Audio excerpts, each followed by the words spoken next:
വല്ലതൊക്കെ പറയും കേട്ടോ. മനുഷ്യന് മനസ്സമാധാനം തരുമോ? ഒന്ന് ബാത്റൂമിൽ കയറാൻ പറ്റത്തില്ലെന്ന് വെച്ചാൽ എന്തൊരു ബഹളമാണ് ഇവിടെ.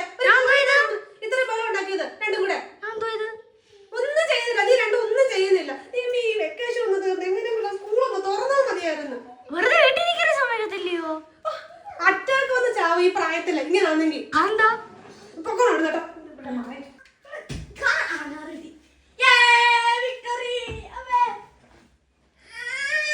ഇങ്ങനെ യുദ്ധക്കളമായ ഒരു വീടുണ്ടാവും ഇങ്ങനെ.